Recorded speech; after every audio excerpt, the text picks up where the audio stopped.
I saw a documentary on the TV about Mexican belief in Santa Muerte. This is literally a worshipped version of Grim Reaper that they worship in Mexico.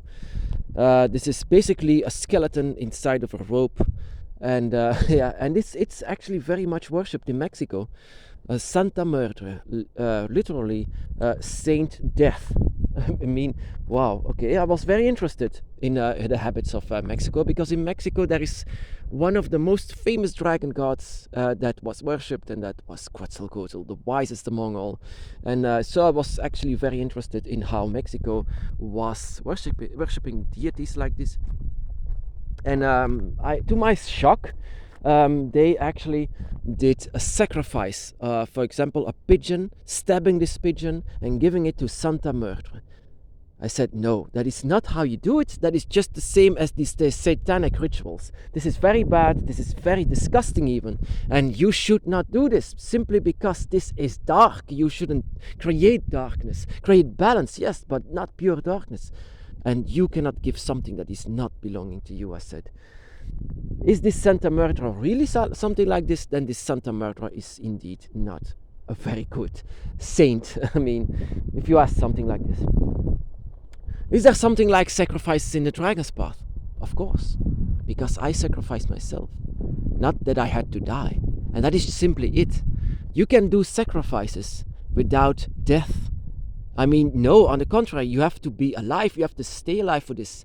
It's that you are one with the one that you are giving it to. That you are here for opening the gate for your saints and your gods and your spirits. You are here together to be as one. It doesn't make sense if you are trying to kill the one that you want to give. By killing it, giving it to someone else, some high being, no, that is satanic. That is the really satanic thing. Like I said, I don't like Christianity, but I don't like Satanism as well. I mean, this is truly something dark. It's But yeah, I one day I decided to give myself to the dragon. I was really ready for this. I did not know what was going on, but I did not really care. Whatever the dragon was doing with me, I accepted it without any question, because I examined the dragon for so long. The dragon never asked for a sacrifice, yet this is just my gift to the dragon. The gift of myself and my soul and my spirit and all of the energies. Not to die, of course, like I said, but to be one and to experience this togetherness, this oneness, this to be one together. This is about sacrifice. I mean, this is actually draconic sacrifice. In the stories, it's being said, of course, that a dragon asks for maidens and for to eat, of course, but in fact, that is all not true, of course. The dragon asks nothing. No worship, no sacrifices. Actually, just might one thing that they want to ask, and that is your attention. Whenever they try to reach with us, that is something that they are trying to reach us to get your attention, of course. So, and once they do, they cannot ask something more. Once you have this attention, once you know there is a dragon by your side, they don't expect anything more than this. It's just already been very surprising that you know where they are. This is the most powerful and most important and also the most difficult step on the dragon's path. That is knowing that your dragon is there. Because with all of these people, all of these distractions, it's actually amazing that you are still connecting with your dragon, still feeling your pure instincts, your emotions, that you are actually counting on this. But yeah, to come back to this TV show that I saw, it really was disgusting. I mean, how can humans do something like this? I mean, of course, I don't understand their gates and I don't understand where they belong. Actually, this is also with every one of us, we don't understand where we belong, and that is also why we are so far away from humans. Why actually we actually sometimes, and in most cases, dislike humans simply because they belong in a different gate. They belong far, far away from us, and that is their behavior. It's just so different. It's difficult to cope with. And when I see rituals like this, like in my forest, these satanic rituals, and this for Santa Muerte, I said, no, oh my goodness, those are not the ones that I would ever worship. My dragon speaks about life. My dragon is all about life. I'm a vegan for this. I just don't even want to harm animals. I do want to do as less harm as possible to this amazing world where we live in. This is all a big place of worship, all of it. It's so beautiful. Everything that I see, life, the sun, everything is beautiful. And one day I decided to give myself to the dragon, and it made me even more alive. Not death. Sacrifice is not death.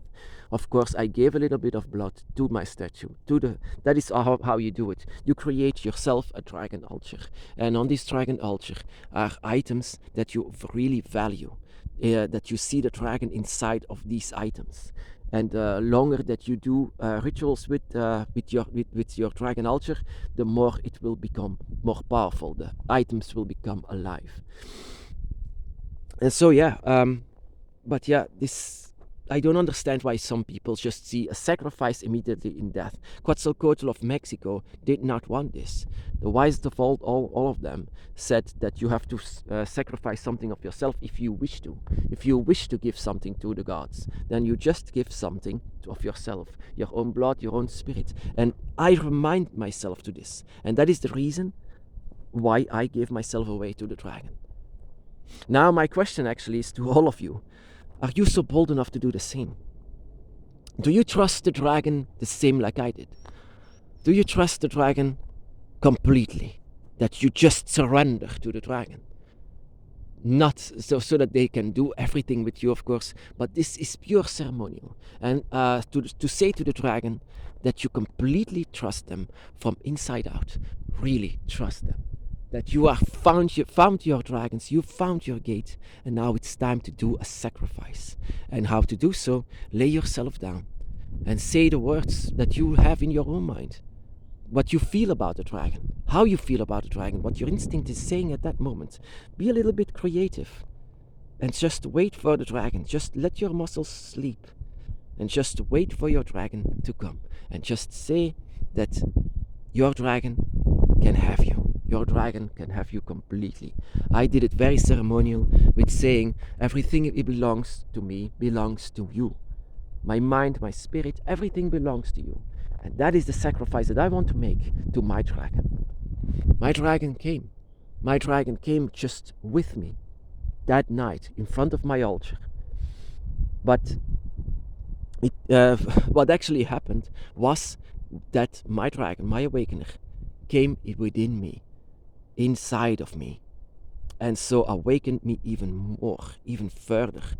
I could feel my dragon within me.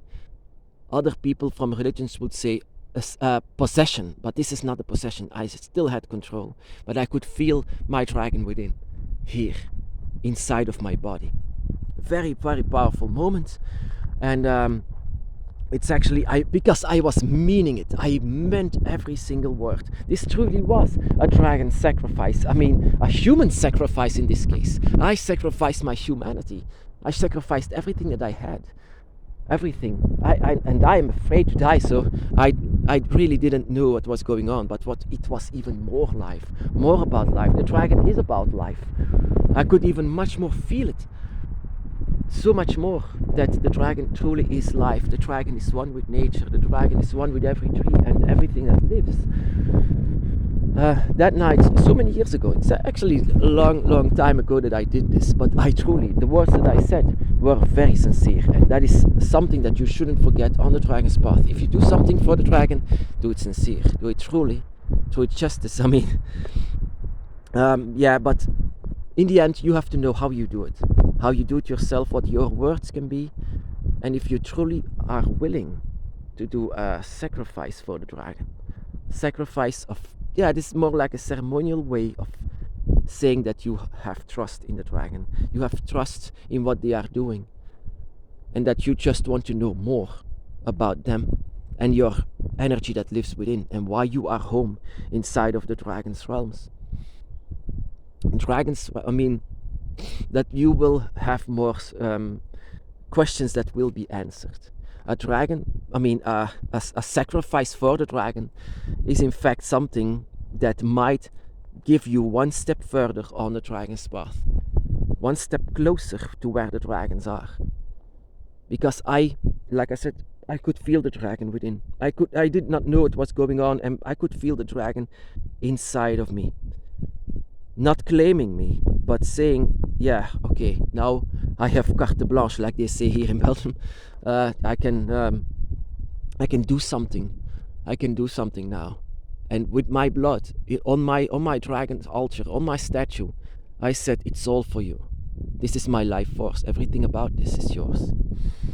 But yeah, the thing was that shocked me on this TV, in Mexico. This is not the way to do it. It's not the way. A sacrifice is not about death.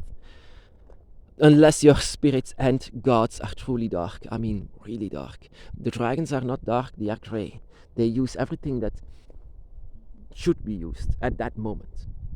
That can be dark, that can be light, but in the end, it's all about balance. It's all about grey. The dragons are all about balance.